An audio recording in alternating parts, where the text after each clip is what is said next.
National news: a federal judge has temporarily blocked a landmark effort by the Biden administration to offer 500,000 undocumented immigrants who are married to American citizens a path to U.S. citizenship. Natalie Brandt has our story. When President Biden announced his executive action in June, he called it a common sense fix for undocumented immigrants married to American citizens. This action is a better way.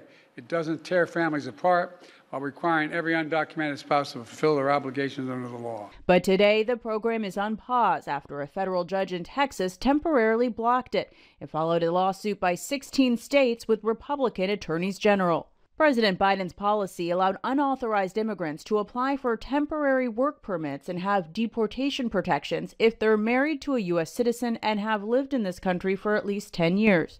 They are members of the community, contributing both economically and in the job market. So it's an unfortunate setback for them and for the administration. Musafir Shishti is a senior fellow with the Migration Policy Institute.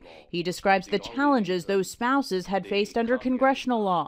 They're supposed to leave the country and get their green card from traveling abroad.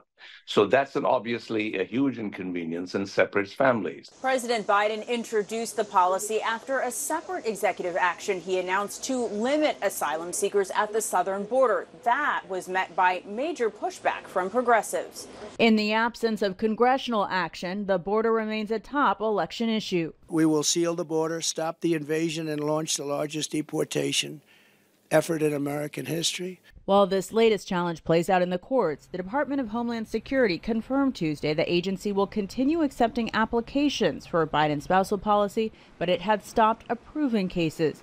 Natalie Brandt, CBS News, Washington. The judge made his order valid for 2 weeks, but suggested he could extend it. Both sides have until October 10th to file briefs in the case.